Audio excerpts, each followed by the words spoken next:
Thanks. Does everyone hear me? Can everyone see me? Just want to make sure. Yes, no. Yes, I can hear and see you just fine. All right, cool. All right, so how's everyone doing? It's an interesting time, interesting space. I can't see anyone else. I don't know if that's on purpose, but uh hopefully you all can see me. Uh I am Kat. I'm going to talk to you about game design, games, and social change. I'm curious, I don't know everyone's experience or interest in this, so I'd actually really like to hear from all of you, and if you could all let me know like what parts of it you're interested in, because I can always adjust it based on your needs and your interests.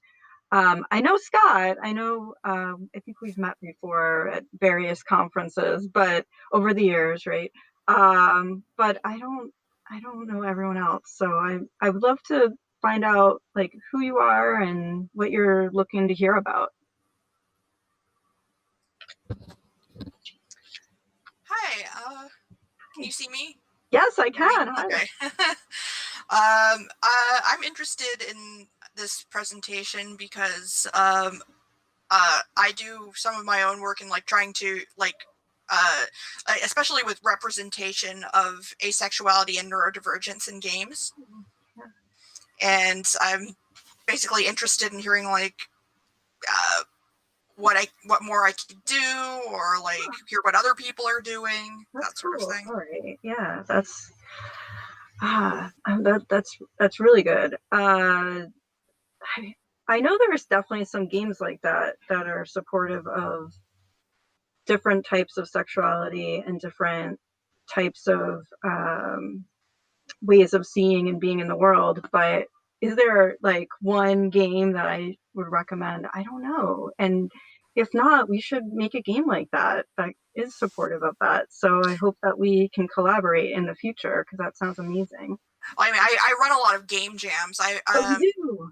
So yeah, one of them is the first and so far only asexual themed game jam. It's called Ace Jam, and Yeah. there's another one for aromantic identities. That's Aero Yeah. Jam, and that's new as of Oh, last wow. year. This is so And cool. right now, I've got the neurodiversity in games jam, which is going on right now. That's awesome. So yeah, I'm glad you're interested in game jams because I do have some stuff about game jams I was going to share. So that's awesome. But what you're doing sounds amazing. I want to learn from you. Like I already know what I'm going to talk about. Like I want to hear from you. That sounds cool. Awesome, Cyril. You're also here. What are Okay. you? Yeah, what are you interested Um, in? yeah, I mean, I'm always just interested in knowing uh, different ways that people are approaching pushing social issues, doing sort of social justice work. In my own work right now, something I've been working on for a while is a game sort of about like a series of short stories about a day in people's lives. Oh, okay, And so, yeah, like, very early on writing that, I realized, like, oh, yeah, this is going to be really boring if I just write a bunch of people from the same background that I right, have. So I've yeah, been doing a lot of learning about, particular, like, one thing that I've been doing a lot is there's a group called Writing the Other that does a lot of workshops. And so I've done a few of their workshops and online master classes.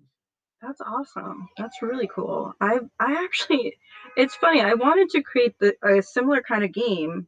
Mhm. I wanted to call it Day actually, and it was a game where you kind of are in different people's lives, and I wasn't sure how to approach it.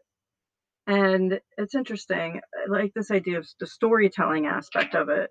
Sorry, but I didn't realize the sun was going to be like beating down on me. Like I was thinking it'd be good to be outside and more like, it's like instead it's just like I feel like the sun is just I can't even see you because of it.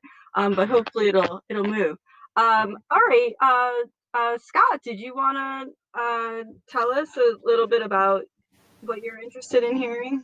Sure. So I'm the director of a Bachelor of Fine Arts Game Design program in Brantford, Ontario, Canada, Wilfrid Laurier University. And our slogan for the program is "We make games that change the world." So we take our Oh, nice. undergrads, and they do 4 years of critical game design, doing value-based games. We don't allow them to make any games that use killing or colonizing as verbs. Oh, And wow. so I'm Okay. always seeking new Interesting. ways. A lot of students make social justice games. I'm always seeking new Yeah. ways to inspire them, new Yeah. tools to give them to help them figure out when they've seen so few examples over the years of games that aren't about killing, because most of them come in only thinking about killing games. And then we're saying, well, no, we're going to focus on very different sorts of games. So always seeking more examples. So that's my goal today, is to take things I can take back to my undergrads to show them, yeah, here's more tools for you as you go through your journey of finding your voice, your art, your values, and making games out of those. That's awesome. So I don't know if you've seen it before, but one thing I am going to show you is a little booklet that I put together on making those kinds of games. And you can definitely, it's free, you can download it and you can share it with your students. Hopefully it'll be a useful resource for them, and would love your feedback. That's great. That Oh, sounds great. you've got a zine? Oh, a zine would have been way cooler than what I'm describing, which is like a PDF, like a way less cool PDF. Because I also Although do I'll stuff with pretend it's a zine. I'll pretend it's a cool zine about games. I also do stuff with zines. I organize a zine fest where I am in Connecticut. That's so cool. Wait, you're in Connecticut? Where in Yeah, Connecticut? the northwest corner. Oh my God, I'm right down the street from you. Really? Actually, wait, no, west. No, not so close. Not so. No, I'm on the. Well, Yeah, my no, zine I'm fest, actually no, I'm pretty close. Where in Northwest? Connecticut is small. it's fairly Connecticut's small. not So like 5 hours long or anything. I live Oh, in North Canaan, but the zine fest was in Kent the past 2 years. North Canaan. I am like 20 minutes from there, so we should. Wow. Are you We like in have. Winsted or something?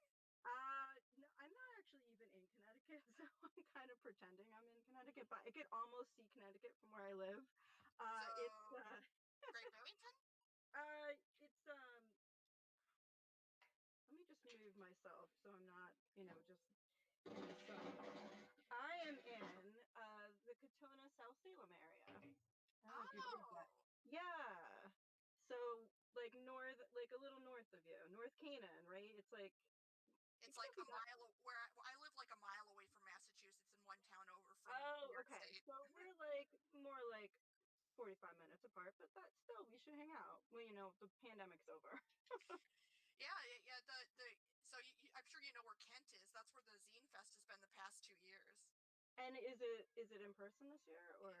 It's probably not happening at all this year. Oh, okay, but definitely next year. That sounds Like I was amazing. considering doing something online, but like I'm swamped. Yeah, it's actually harder to do it online. I feel like it's But like I'm very big into zines as a means for self-expression and exploration. yes, yes, that's awesome. That's so cool. There should be a zine game where you're making zines as part of the game. That would be so awesome. Well, I'm making a, a tabletop role-playing game sort of thing that is about making zines in character, Nice, very cool. but I don't have any digital games about making zines. Not yet.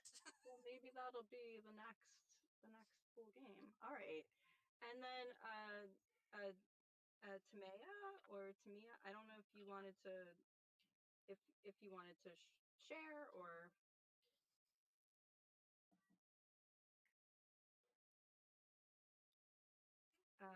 and then I don't know if Honey, if you wanted to also share. Right. I just wanted to make sure if anyone else wants to share, please interrupt me. I assume that I can share slides through this. Is that true? I think so. All right. So I'm gonna attempt. It's gonna be. It might not work, but we'll try.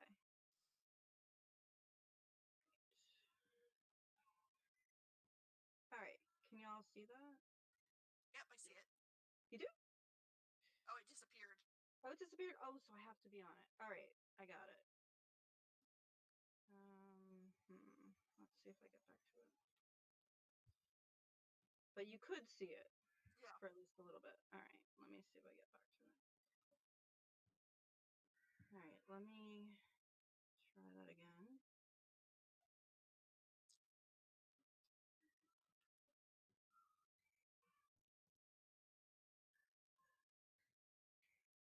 Well, while the technical difficulties are happening, I figured it would be interesting to mention something that I've done for the last couple of years when I've gone to conferences.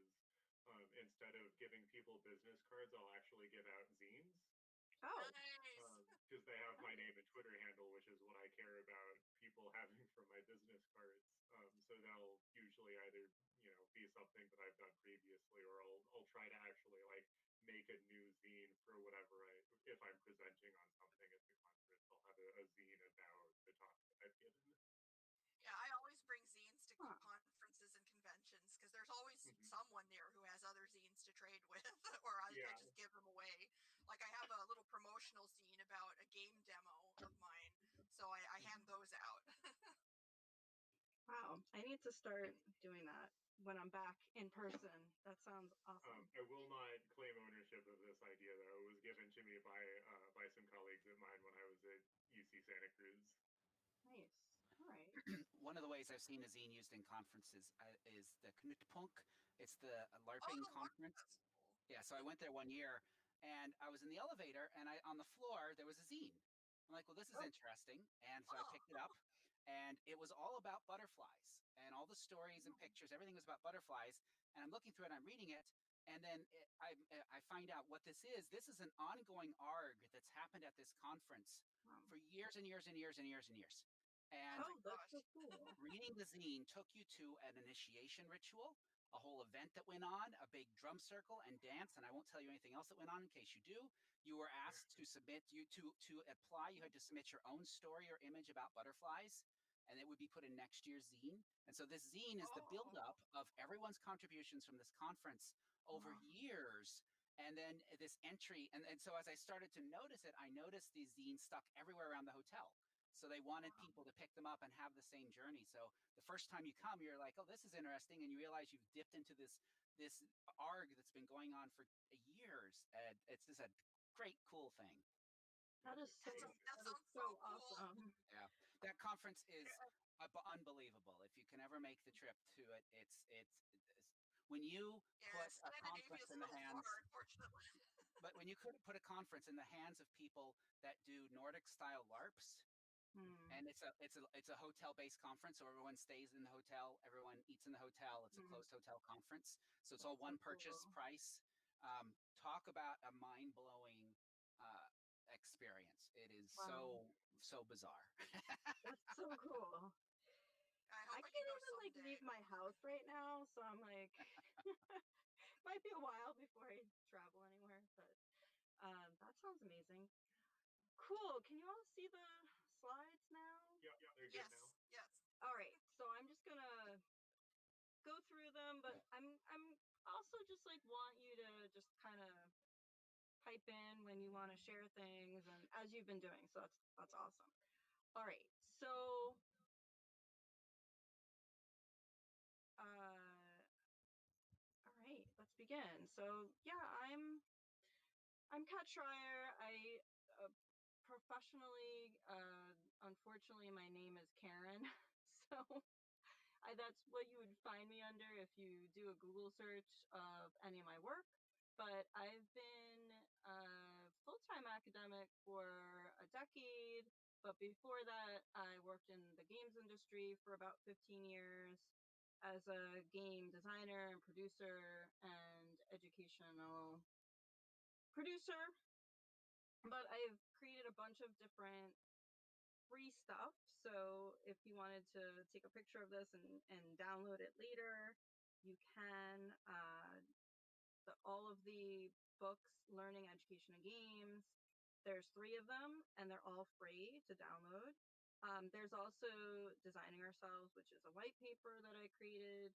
And I think that my book, Knowledge Games, might even be still free if you go to Muse. So lots of free stuff if you are having trouble sleeping. So if you need, something to help put you out, there you have it. So over the last really 15 years, I've been trying to understand how we can use games to better include each other, to understand each other, to support each other, and to raise empathy, to enhance care and support ethics. These are, just really important to me as a human, but I feel like over the past year, I think we've started to realize as a society how important games are to this as well. I've been talking about it for a while, but no one, it's hard. Like a lot of people didn't believe me, like, oh, you can connect through games. But now people are starting to realize, oh yeah, of course you can connect through games.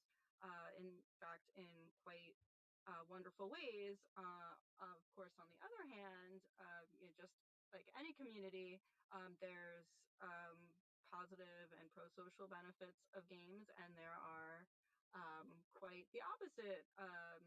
We see the cruelty and the toxicity of humanity through our communities as well, and games are no different.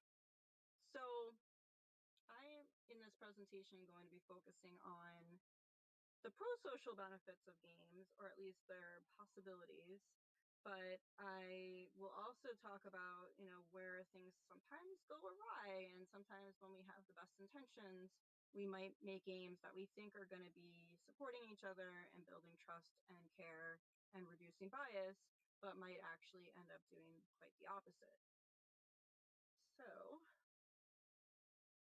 by the way, please stop me if you have any questions. But can everybody hear me still? Someone could just shout out yes. All right, Yeah, I because can still hear you. the thing is, like, I can't see you anymore because I'm on like my presentation screen, and I'm afraid if I go to the other screen, it'll like cut everything off. So Yeah, it probably will.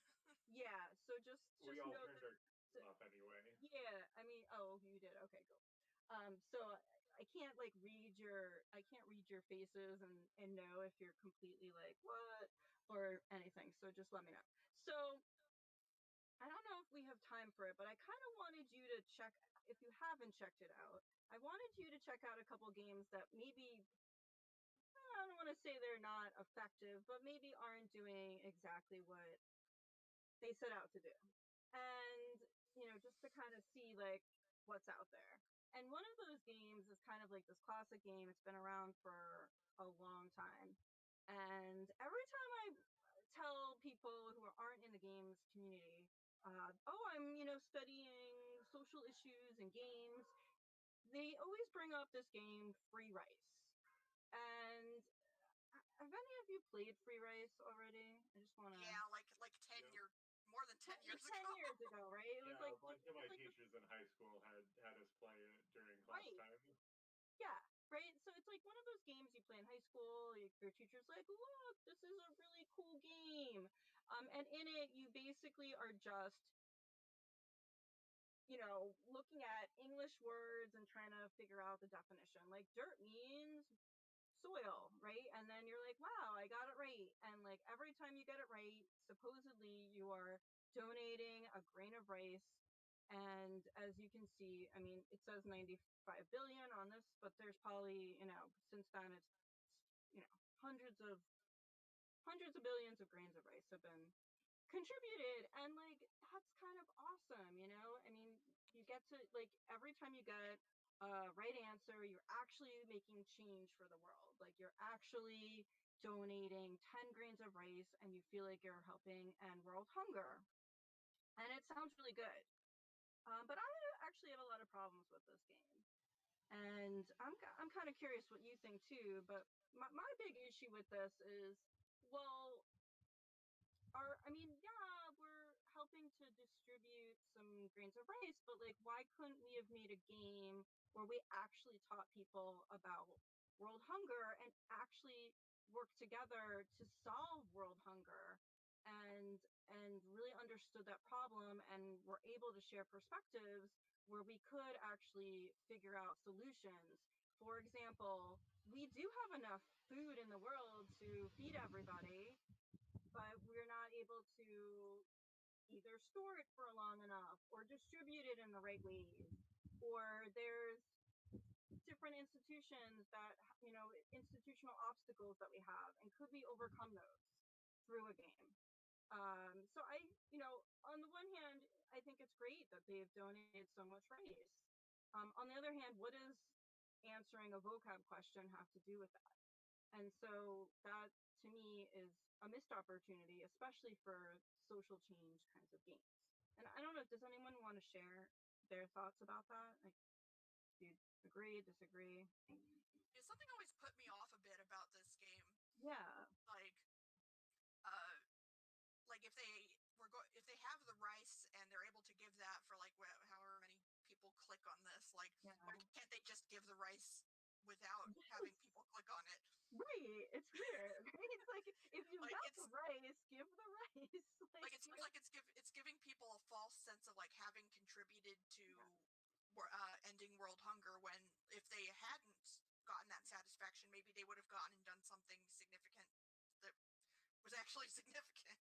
Yeah, it's almost like the idea of like kind of casual civic engagement, that you feel like you're making a change, but you're really not. And it almost is, it's maybe worse because you're not really engaged and you're not really learning about the problem. Like you're not learning about the problem of hunger through this game. You're learning vocab words, like, or you're just showing that you've learned them.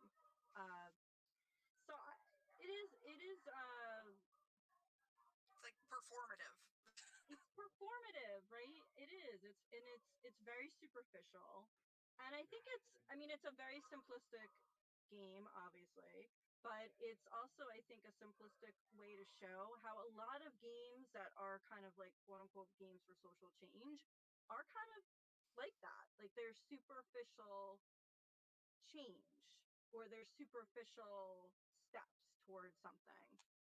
And maybe there's awareness, but what change are they really making, and are they making the right kind of change?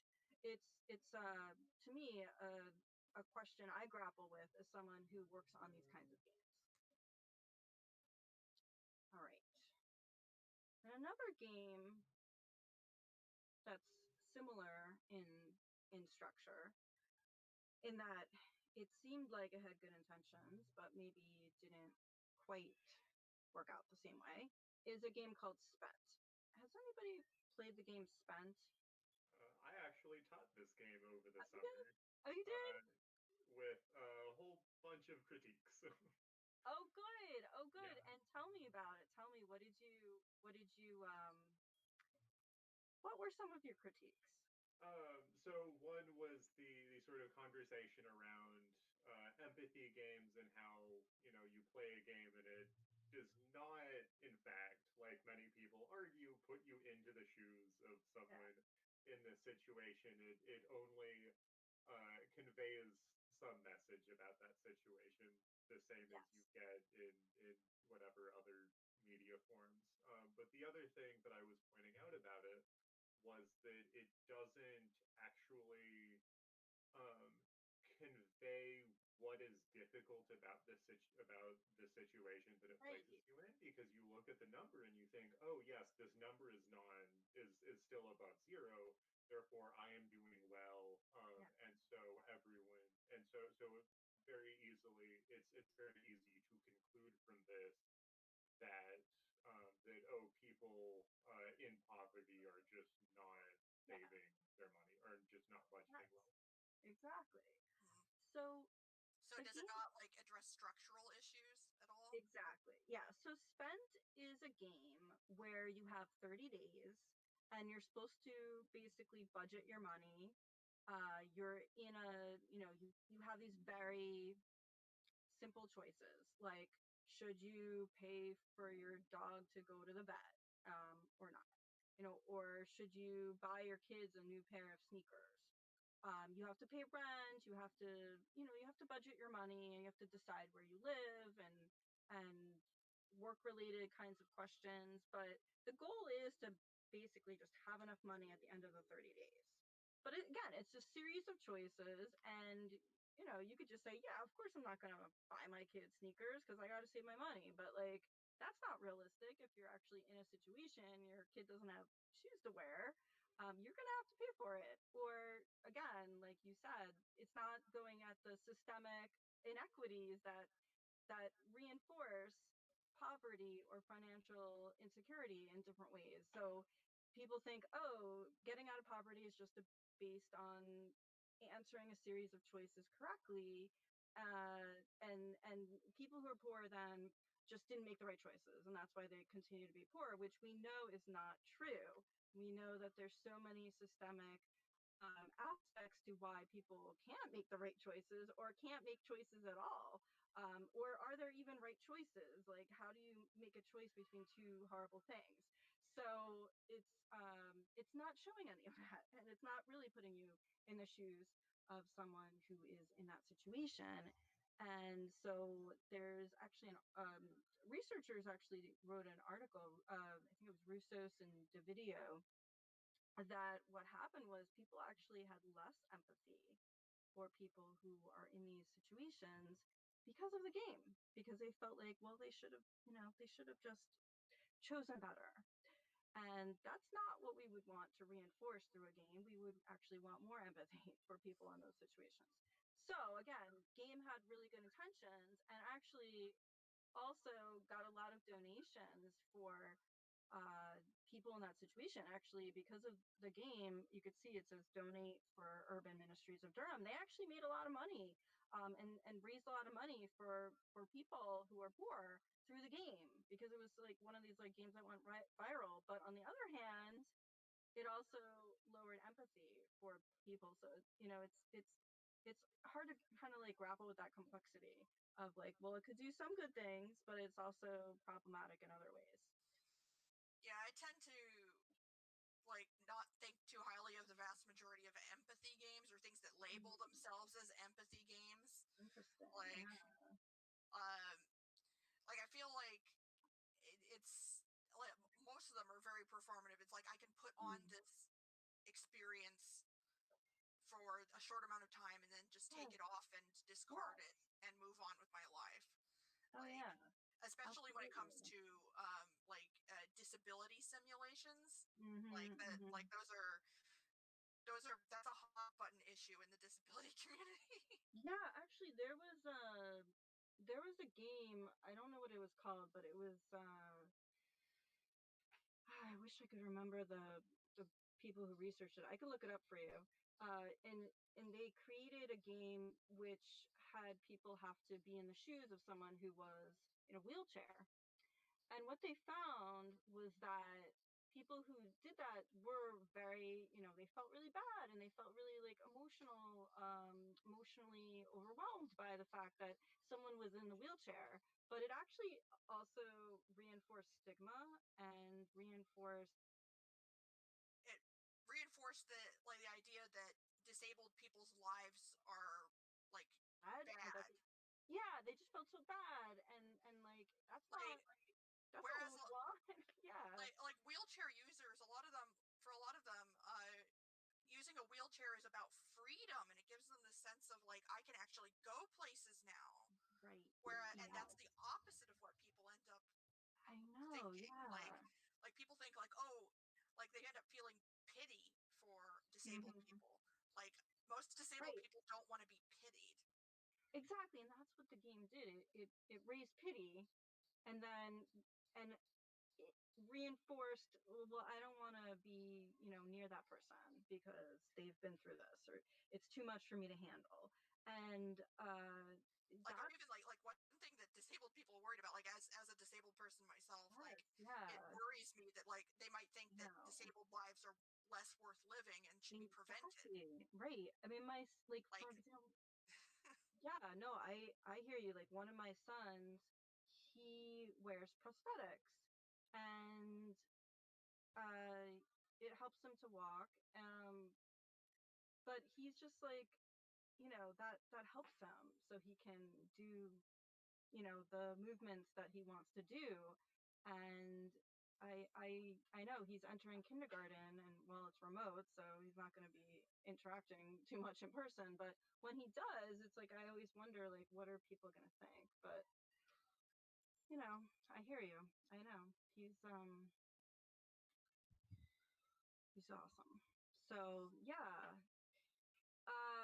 And then I wonder, like, how would we design a game that was showing that, like you said, the freedom and the empowerment, and also like supporting connection and understanding without, like you said, the emotionally overwhelming or pitying someone or marginalizing them further.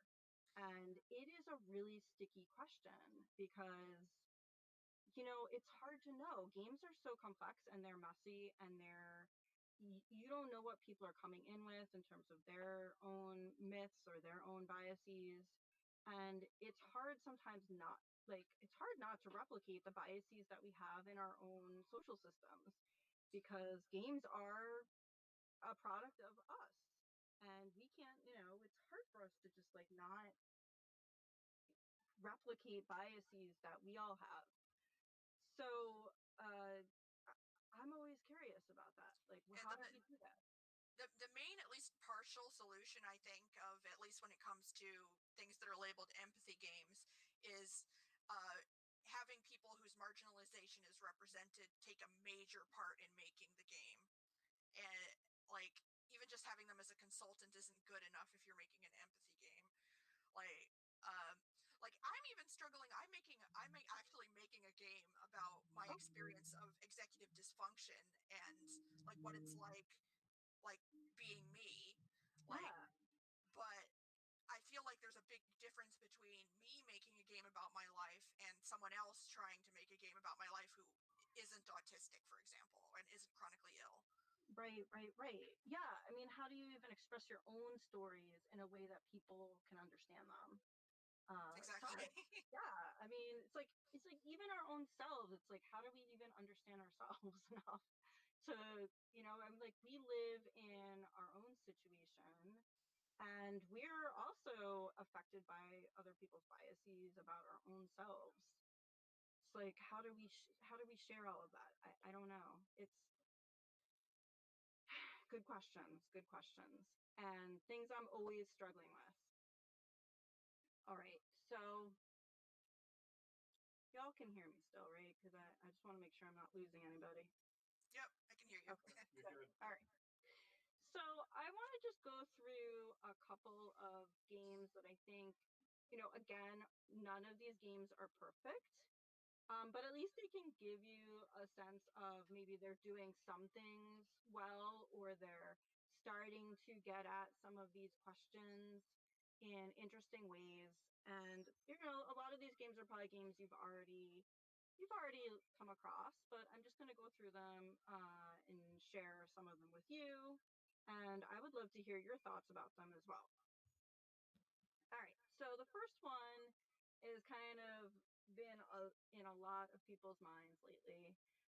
Definitely been discussed a lot, especially during the pandemic and being in quarantine, and that is Animal Crossing New Horizons. And it came out like right in, I guess it was like early mid March, when it was everybody was kind of quarantining. And it was a game where you could still connect with other people. You could visit their islands. You could host birthday parties and weddings and baby showers and protests through this game, where you're doing also a lot of like very relaxing things, like you know, collecting bugs or fishing or planting flowers or just like decorating your home. And it was just like giving you kind of like a little bit of control over the world, especially at a time when I know for myself, like we had very little control. And then also giving you just something like very relaxing to kind of get yourself away from a lot of the chaos that was happening around us. But then also a way of connecting with other people. And, you know, since you couldn't be physically present, here's a game where you at least could be virtually present. And so I'm teaching a class right now called Ethics in Gaming, and my students this week really wanted to talk about how this game also helped them in terms of supporting their mental health when they were suddenly, you know, forced to leave campus and to be alone and to be kind of back in their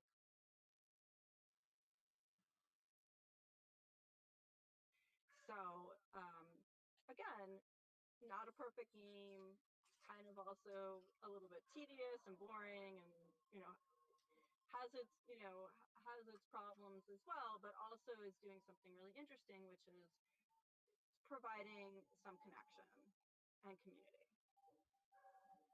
Does anyone have thoughts about that, or I'll just keep going if not? I haven't had a chance to play the game, but I have lots of friends who have been talking about it lately. Oh yeah, that's And cool. I mean, I've heard critiques of like the capitalist way that the game works, but You're always in debt. You're just always in debt. It's like you're always like trying to like pull up, try to get out of debt. But let me tell you something though. It's really interesting about it is that so my 8-year-old, she just turned 8, and she's been playing this game a lot. And when I started talking to her about money and value, and I just happened to be just having a discussion with her, and she was like, "Oh, like bells?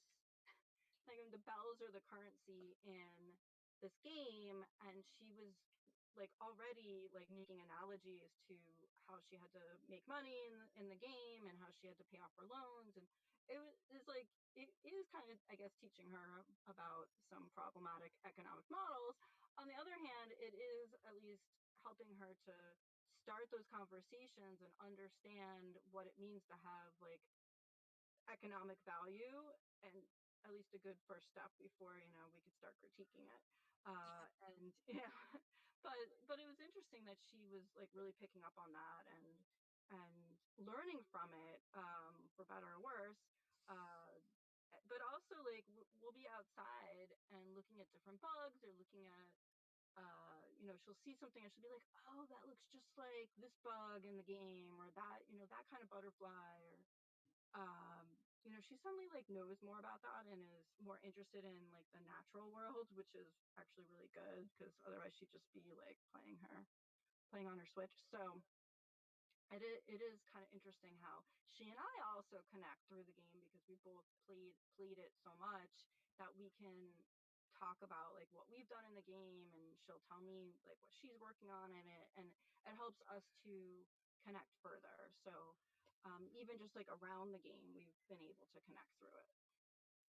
yeah, I'm definitely a proponent of virtual communities. Like a lot of people say that like virtual community and activism isn't as important as, or isn't as valuable as the real thing in person. Huh, Um, interesting. that it's not real, that your friendships aren't Are real. people Where changing though? Are people changing? Like I'm I wondering feel if now I they feel like it are. is change. I feel like it is changing. Yeah, There's I still hope people so. who are holding out Yeah. that it's not good enough. But like I've actually been more social since the pandemic started than Yeah. like, because I live in the middle of nowhere and like have no friends who live nearby. Like I used to be Yeah. so isolated, but I'm Right. connecting with more people than ever now. I know, it's funny. It's like I always felt really isolated, but now everybody else is in the same boat, so it makes me feel more connected. It's kind of like this weird, interesting, like, yeah, I've been pretty much isolated for the last 8 years, but But like up yeah, until the pandemic, like I like a lot of my, especially my disabled friends, would talk about how people were like critical of how much time they spent connecting with people online, and oh like that's not yeah, real, when like that's like the interesting. only option they might have. Yeah, yeah, Like that's where their support lies, where right. it's like, and devaluing that is potentially ableist. Totally. I love what you're saying. I really connect to it, and it's true. It's another way. It's games are a community, period. Virtual, or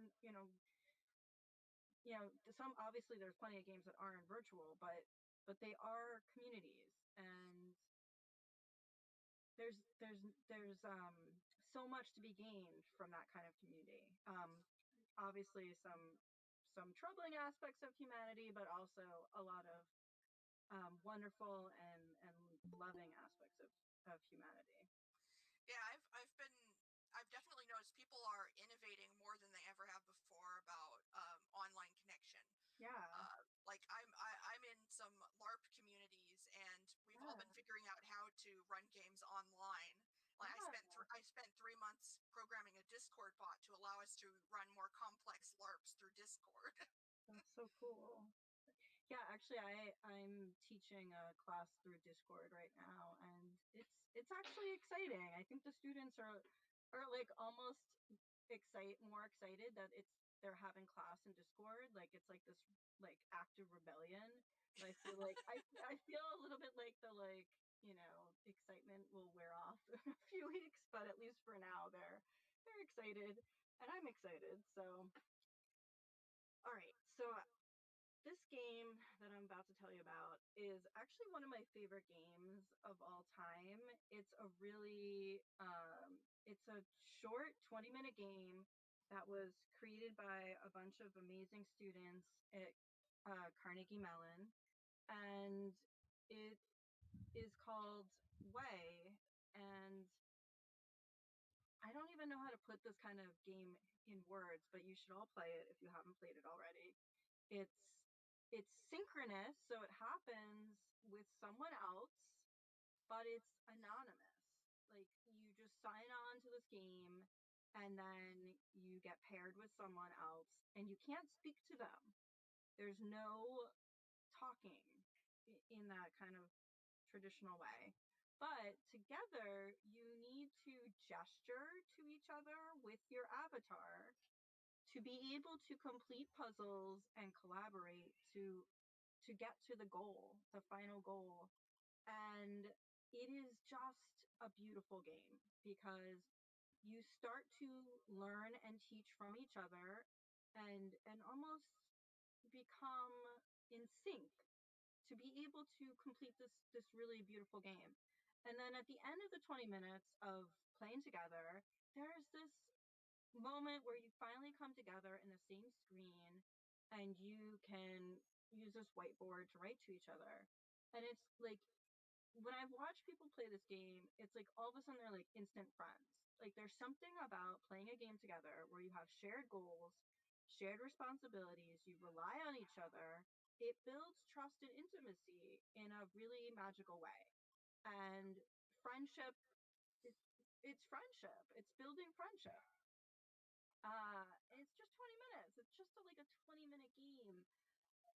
Again, not a perfect game. No game is perfect, but I feel like it does say something about how we can be human and through play in a way that is unlike any other. Unlike any other. So uh, has anyone played it? No. Okay, well, This is the first time I've heard of it, but I looked it up yeah. immediately. Yeah. It's just like Google like Way the Game, Coco and Company, and it really is a magical experience. All right. So this is a really interesting game. When Rivers Become Trails. It's kind of inspired like a Oregon Trail type game where you're going from one location to another, and it's based on the Cheyenne tribe, indigenous stories and activities.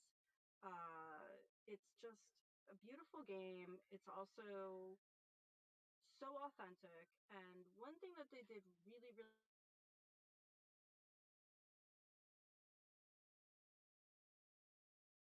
Beth LaPense, who's also an amazing academic and artist and designer and just amazing person all around. And she worked with uh, experts who are actually from these indigenous peoples, like actually working with people who are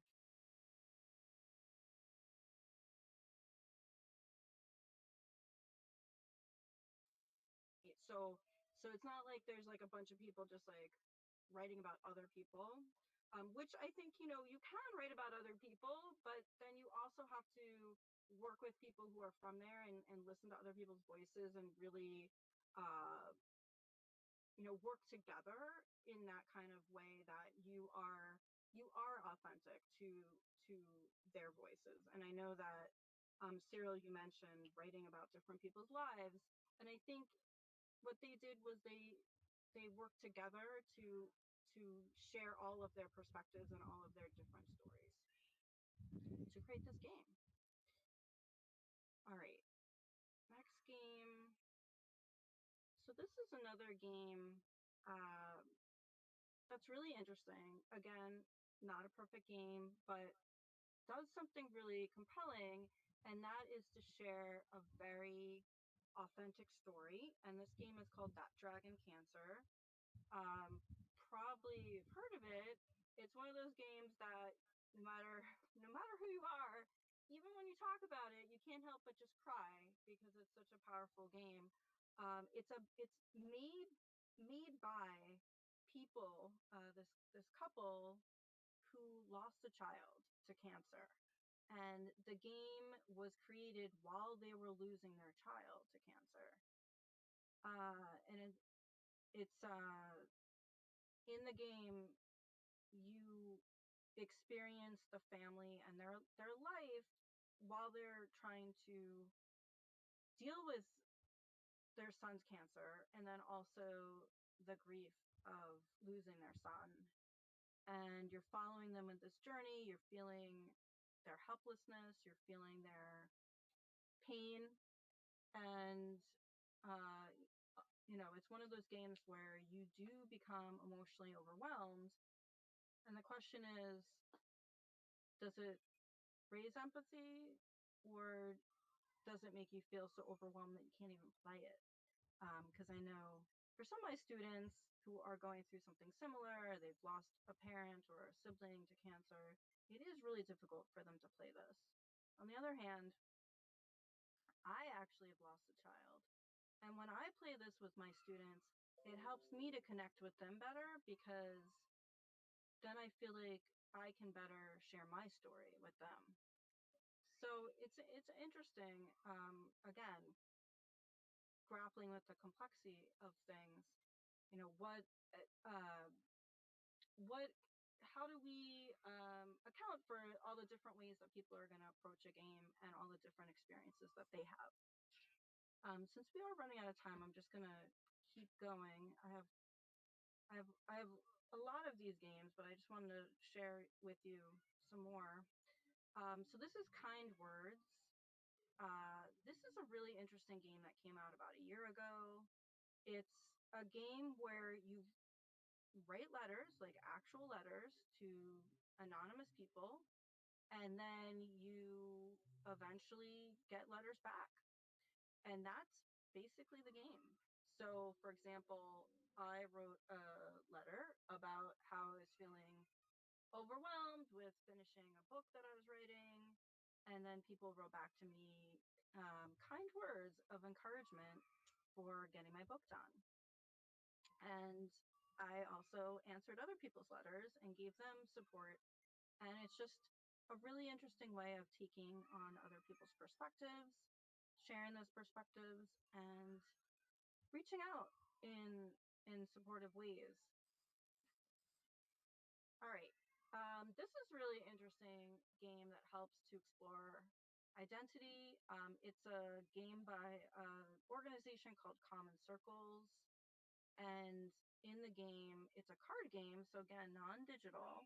But what's nice about it is that it's for kids to play with each other, to see celebrities and the kinds of different aspects of their identities.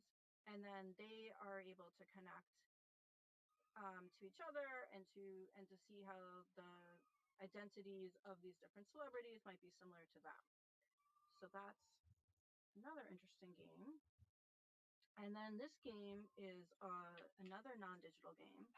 It's a role-playing game that includes cards and a really cool, actually really cool instruction book. And it's called Rosenstrasse. It's based on a moment from World War II, when Nazis were rounding up Jewish people, and this group of non-Jewish people who were married to Jewish people said, no, like, you can't take our spouses away, or our siblings, or our different partners. And so this is a game where people play in pairs and they need to make choices and interact in different ways to protest this moment of trying to survive in Berlin. So very interesting game made by Jessica Hammer at CMU, and she has a associate. I'm sorry, I'm forgetting her name. But really interesting game. All right, this is another game that came out pretty recently by Cat Small called Sweetheart. And I saw this one you did? before Oh, cool. at the Game Devs of Color Expo in New York City. Oh, cool. This All is right. actually I was walking around the arcade in the left part of the map, and this is actually one of the games that's being exhibited this weekend as well. Oh, really? That's Yeah. awesome. Super cool game. Tells vignettes about living a life as a young Black woman who's interacting with school and with the workplace and dealing with different microaggressions, and how do you navigate that. So using choices in interesting ways, and also dealing with and grappling with the consequences of those choices. All right, so this isn't a game that's, I guess you could say, more geared for education. It was made specifically for an educational purpose. It's called Quandary. The game was created by Learning Games Network and was created to help students understand how to solve problems. What's really nice about this game that I think they do really well is they show that you can solve problems in lots of different ways. Not, in other words, that there's not just one right answer, but there's multiple ways of approaching things. And what they actually reward is how you solve the problem. So the process that you take. For example, they give you points for organizing evidence or evaluating evidence. And even if you get to a different solution than someone else, the fact that you took those steps to get there is what is more valued in the game. And I think that aspect of it is really, really interesting. And this is a game probably heard of, which is Life is Strange, Before the Storm. There's quite a few games in the Life is Strange series, and I really like them, especially for reflection. But I think Before the Storm does reflection really well in the game. And they do it in a number of ways. One way that they do it is that they actually invite you sometimes to sit on a bench or just kind of think. It's like you sit there and it actually shows you scenes from different decisions that you made or different paths that you took, and it kind of forces you to think oh, that's been my journey so far in this game. And also another way that they help you reflect is actually through the process of making art. The art that Chloe, who is the lead, I guess you could say, your character in the game, she makes graffiti and you get to choose what kind of graffiti you want to draw. But the graffiti itself is like an act of reflection because it's always in response to things that have happened in the game and where you are in the game so far. So it's different ways that it incorporates reflection into the game, which I think is really nice. And then finally, another way that games are supporting, all of these things like empathy and connection and community and supporting engagement in humanity is also through just designing your own games, right? So well, there's my daughter, and she's always trying to make games through Mario Maker 2, and then she shows off her games to her brothers, and it becomes that. It's not just about playing the games but also making the games. And I don't have too much time to go through actually the game design, but I just wanted to tell you a couple things because we only have a few minutes left. But the process of game design itself is one where we take perspectives and we have to consider other people and we have to consider ourselves and our own identity. And I studied this very question through doing a game jam. And I know, Scott, you mentioned earlier that you wanted some resources to share with your students. So let me just kind of skip ahead. What I did was I created a game jam. And Olivia, I know that you've been working on game jams, so that's awesome. And I created a game jam about identity where people had to create games about identity, and I gave them this free, by the way, this is totally free and online, this guide to creating games about identity. And it kind of looks like this. And I have a link to the full guide here if you want to just jot that down. You can also Google it, just like game jam guide and my name, you probably find it. But you can also just take a picture of this. So just like to give people some principles that they could use in the games that they're creating. Again, like they don't have to use all of these principles, but maybe there's a few that might help them in creating games like this that help people to explore their own identities or to explore other people's identities. I did the game jam at 9 locations and we made lots and lots of games. I also did a whole survey with them and they had fun, which is always important.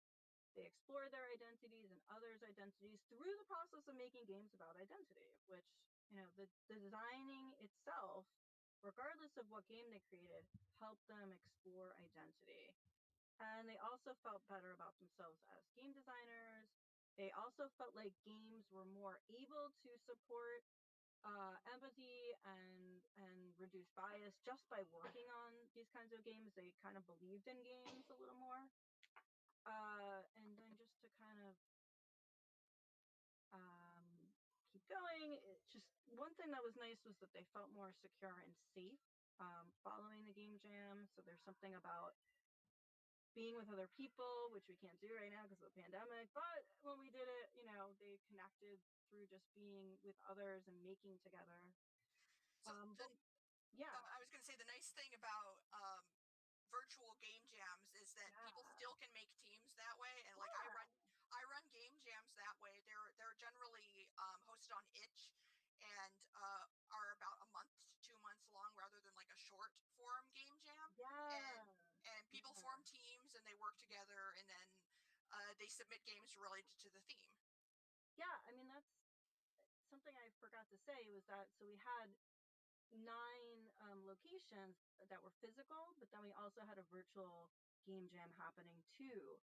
So and we did it over a week instead of over a weekend, just to, like you said, support that better. But yeah, it's great to be able to, you know, doing a game jam is like an awesome way to connect virtually.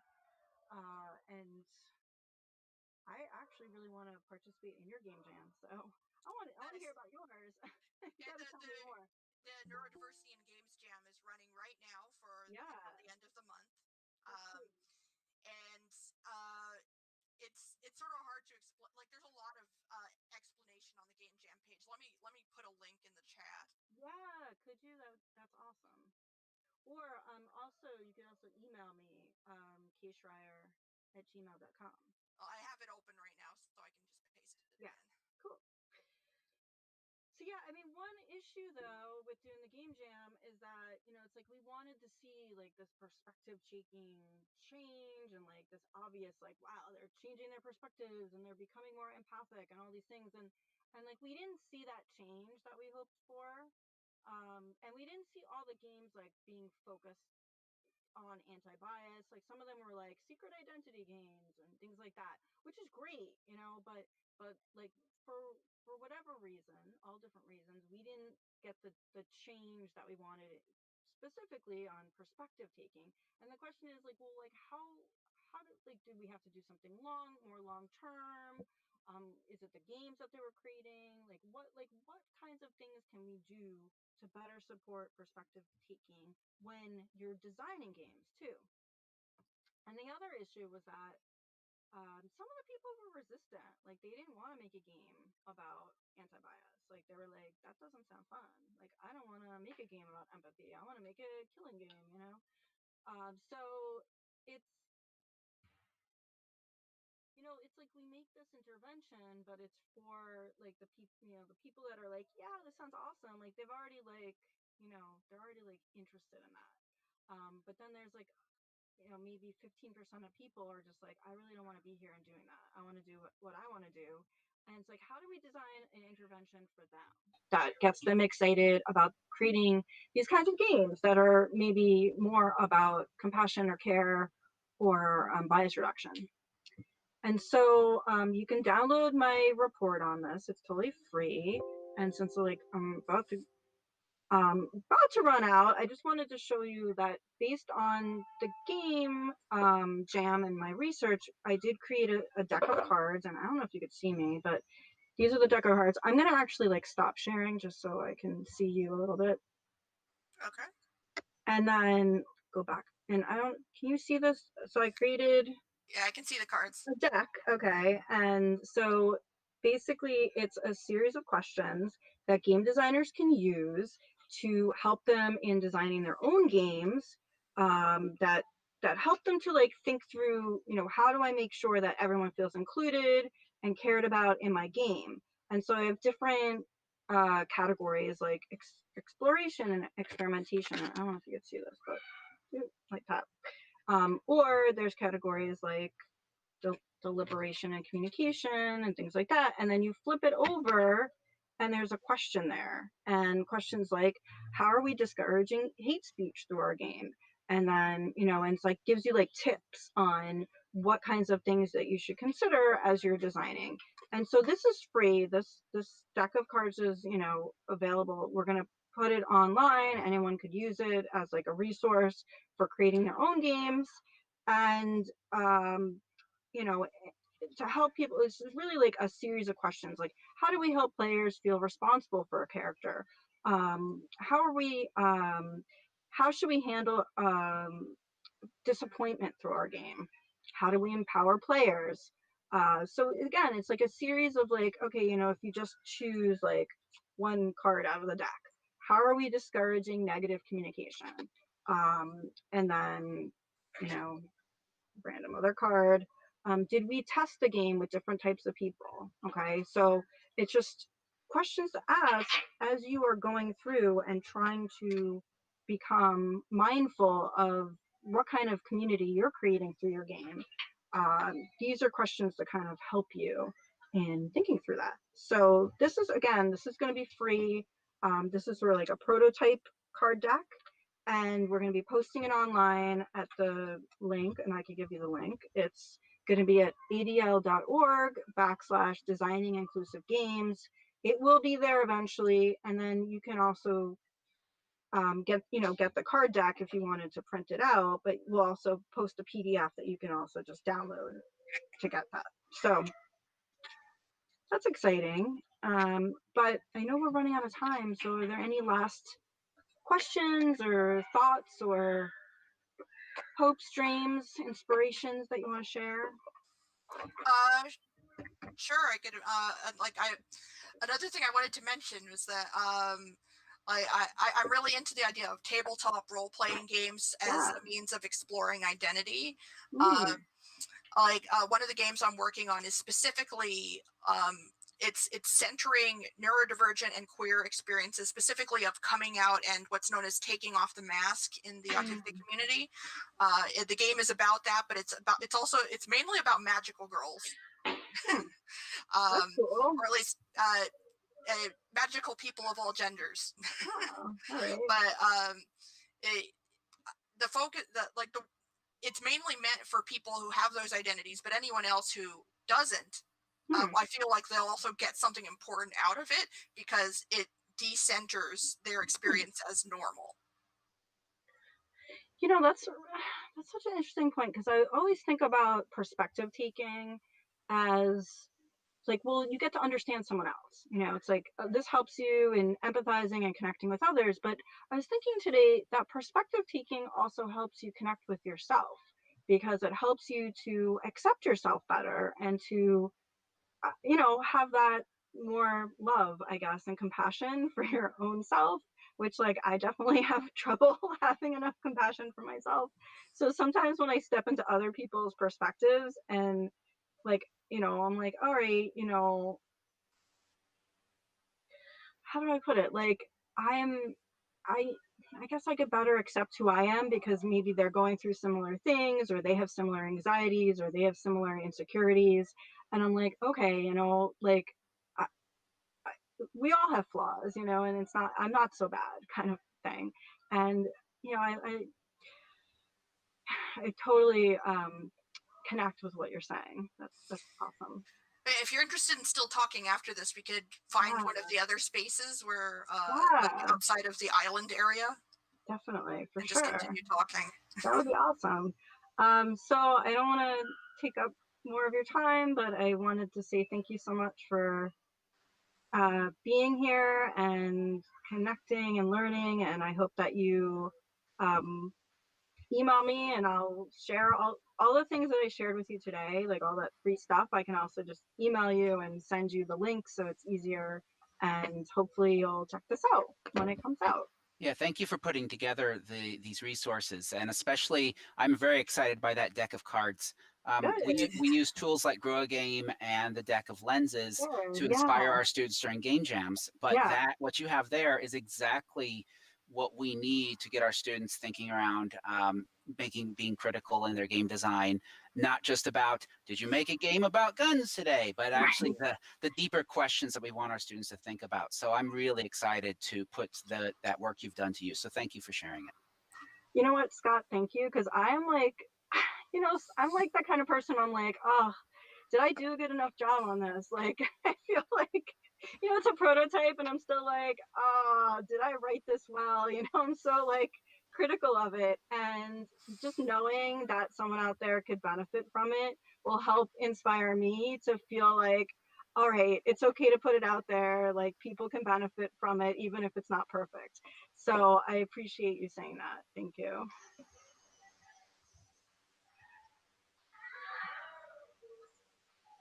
So I don't know what we're supposed to do. Am I supposed to turn this up? I don't know.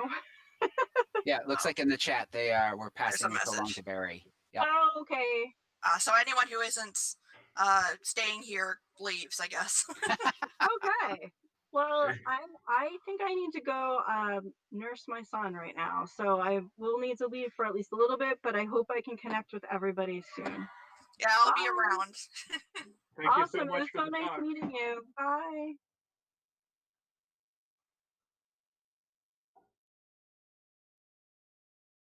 Is that the end of the presentation?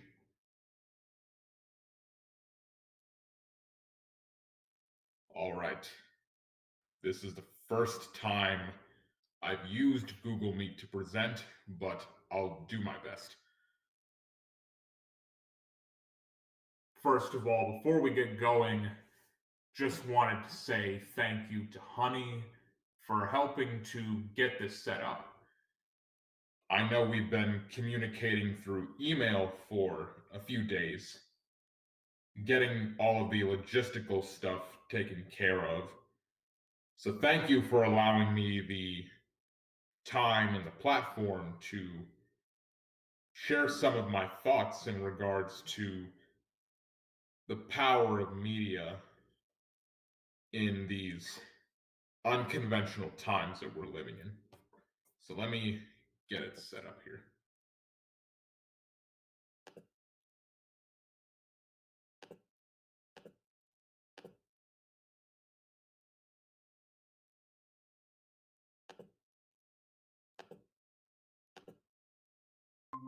All right.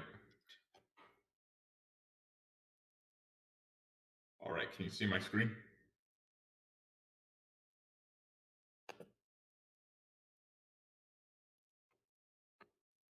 I will take that as a yes.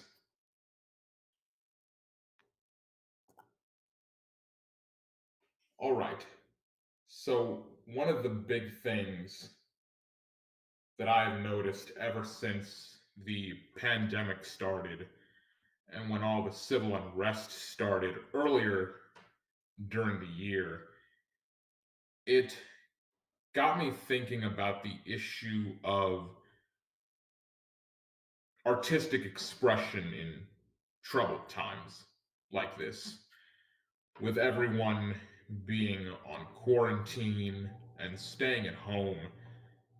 It's been something that's given me a lot of time for personal reflection and understanding the importance of why we as developers and creatives do what we do.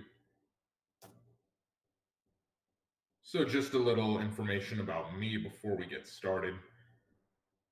The studio that I run is called Berry Guild. Been active for 2 years now. This is the title of our first project. It's a dark comedy, drama, slice of life story called I'm Oh So Busy, A Week with Yoshimi. If anyone is interested in learning more about it, or if they would like a demo of this title, please send me an email after this is over. I'll type it in the chat so all of you can see it. Starting off with just some definitions and connections of some of the topics I wanted to talk about. I would define history, expression, art, trouble, and civil society in the following ways. Based on the literal definitions, but I would see history as a chronological record of significant events. An expression being based on the freedom of expression as an act, process, or instance of representing in a medium. Art being the conscious use of skill and creative imagination, especially in the production of aesthetic objects. All of the different mediums, not just with what we do, but everything from paintings to songs, TV shows, and articulated speech all comprise this definition. And I define trouble as an unrest or a disturbance. And in the title that I gave to Honey, I mentioned the topic of civil society. That being the fellowships or associations with one's fellows and institutions in a given space. All of the organizations and associations that we have between the state and the individual comprise that space that makes up civil society. So these are some of the things that I wanted to touch on. So some of the questions that I wanted to discuss included, how did historical times of hardship affect artistic expression and vice versa? How is hardship and history represented in contemporary and older media? And how will current global economic, societal, and cultural trends impact artistic expression in the near future? Right now, we're living in some very unconventional times. And it's important, I feel, that we look back on history to see how those who lived during the time, and even today those that have knowledge of that history, cope and understand it through various forms of media.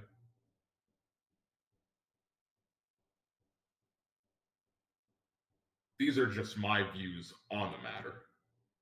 During times of crisis, artistic expression can greatly flourish as a way to express emotional lows and highs. The space provided by civil society should serve to elevate freedom of expression, especially during times of hardship like this.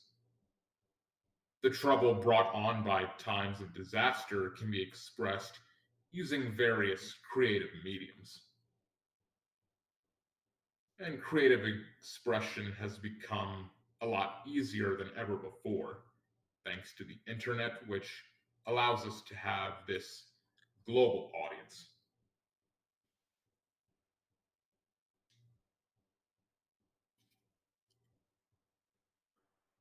These are just some of the methods of analysis and the sources of data that I used to formulate my arguments. When I talk about historical events, I'm going to be talking about American history over the past 80 years. Things such as the Cold War, the Great Depression, World War II, and beyond are what will comprise this. With television shows, I'll be focusing on the Cold War. With films, I'll be focusing on World War II. With literature, I'll be focusing on the Great Depression. And with music, I'll be focusing on some of the more modern day social issues. And with video games, I'll be discussing societal and cultural shifts, as well as my experiences over the past 2 years.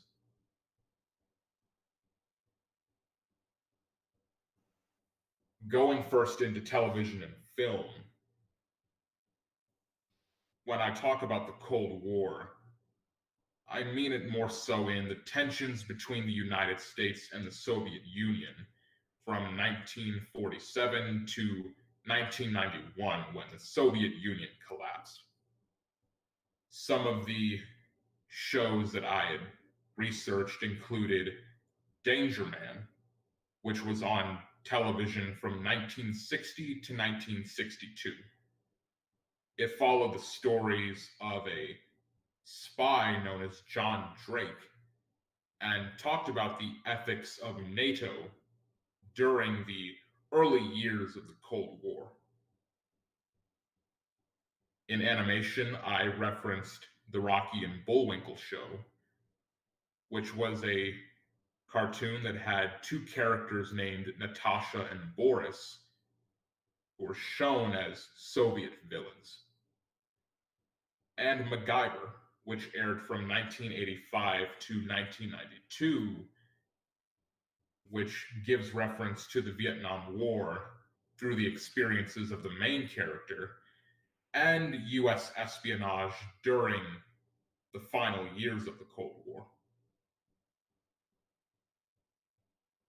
These were all examples of shows that I had found which used the Cold War as a form of expression.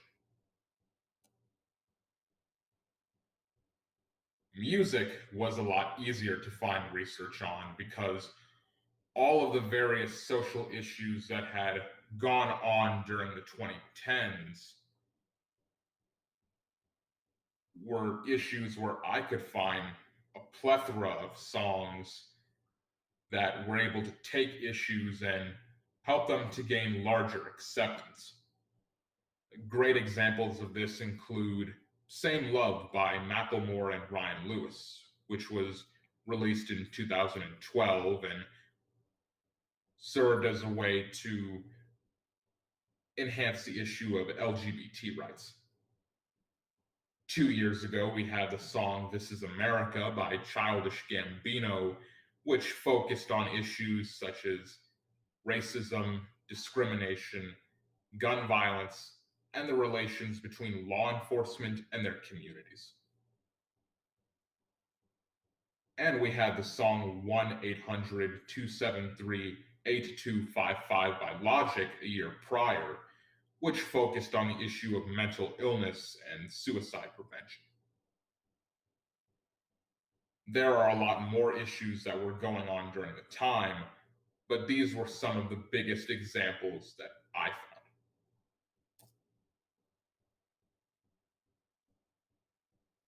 As for literature, I mentioned the Great Depression, which went on from 1929 to 1941. And there were many books written during and after the time that expressed the hardships of families and individuals in the Great Depression. And one of the most prolific writers of that time was John Steinbeck, who in 1937 wrote and published Of Mice and Men and The Grapes of Wrath 2 years later. One of the more contemporary books that covers this issue is by Ben Montgomery, titled The Man Who Walked Backward, An American Dreamer's Search for Meaning in the Great Depression. All of these serve as a means to express the issues that were going on at the time. John Steinbeck a lot more, having lived through it, and Ben Montgomery from learning about it and researching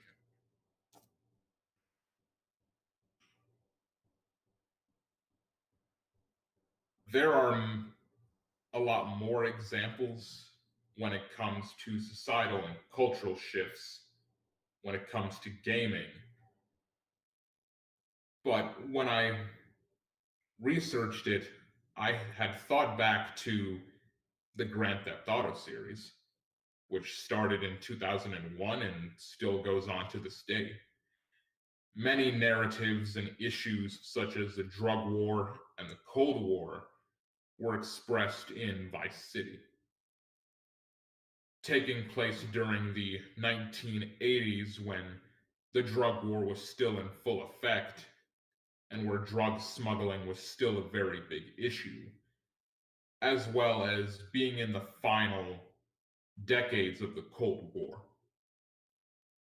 And with all of these games, you can see the issue of organized crime, with 3, 4, and Vice City included,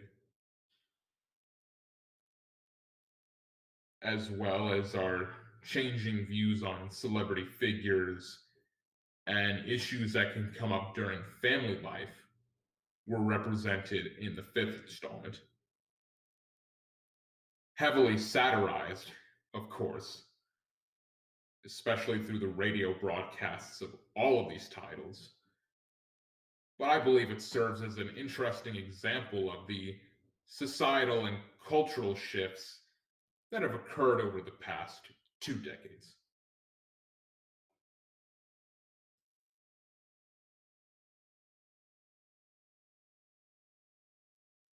Having finished university a couple of months ago, many of the issues that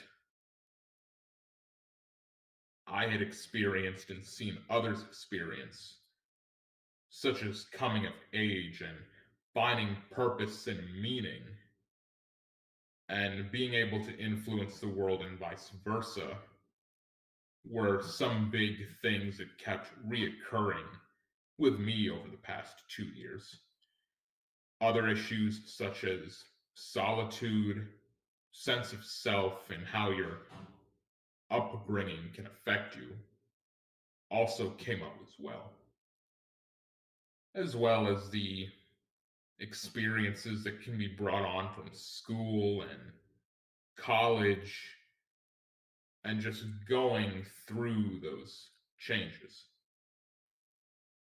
It also showed me that the independent scene is quite massive. Felt like for every major title that came out, you could find maybe 20 or 40 or 50 independent titles that could come out that same day.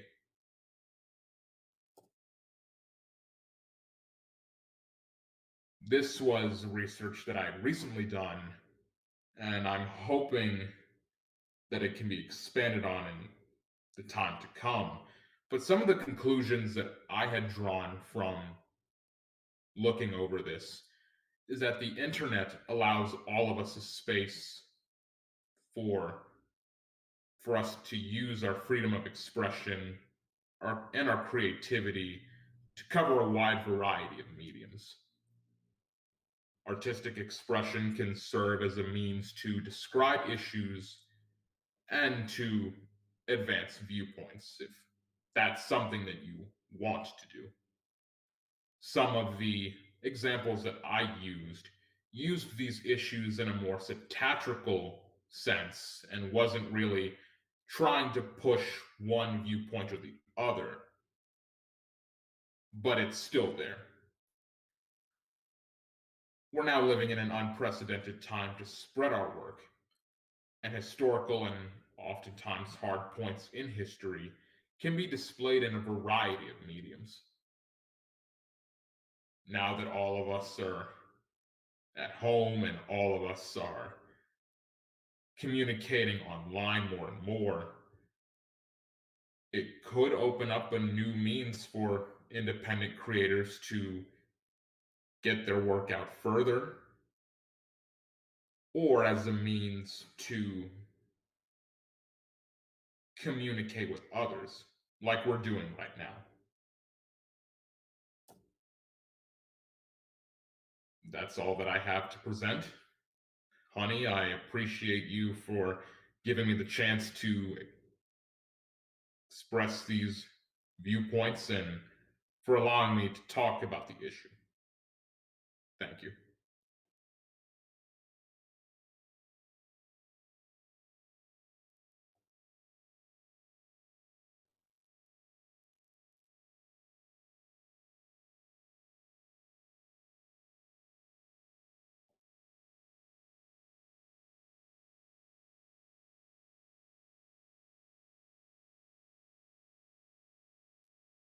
I can take questions if anyone has any.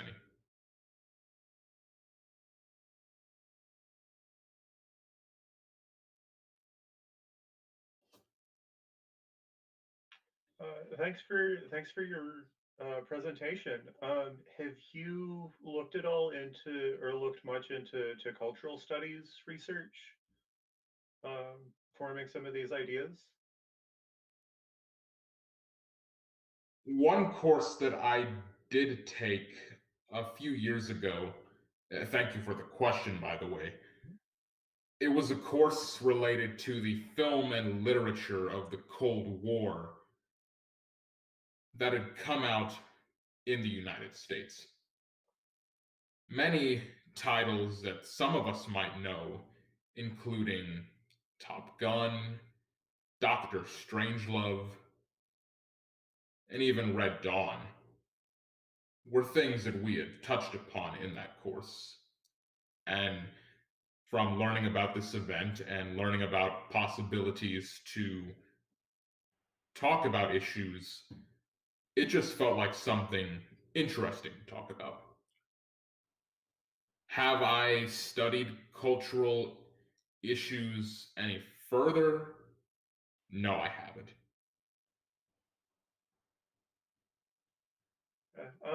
So, and if you're interested in looking into this a little bit more, there's a book I would highly recommend by Soraya Murray, who's a faculty at UC Santa Cruz, called On Video Games, where she's taken a lot of cultural studies lenses onto video games, both how culture in the US has shaped the games industry and its products, but also how games have in return shaped culture in the US. And I think that would be an interesting read for you if that's something that if this is a topic you're interested in looking into further. Oh, I appreciate it. I appreciate it, and I will be certain to look up that book. Yeah. I will drop a link to it in the chat. Go for it.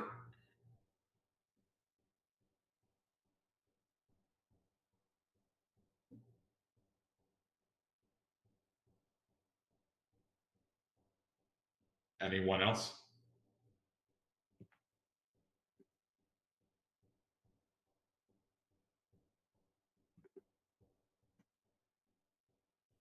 Oh, there it is.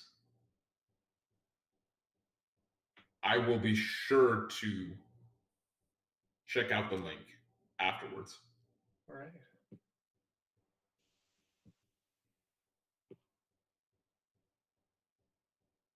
No, if no one has any questions, that's all that I had to talk about.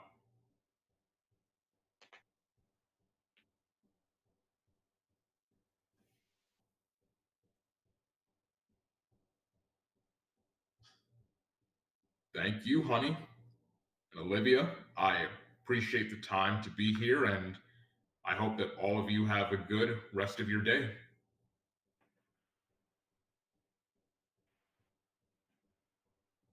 Thank you.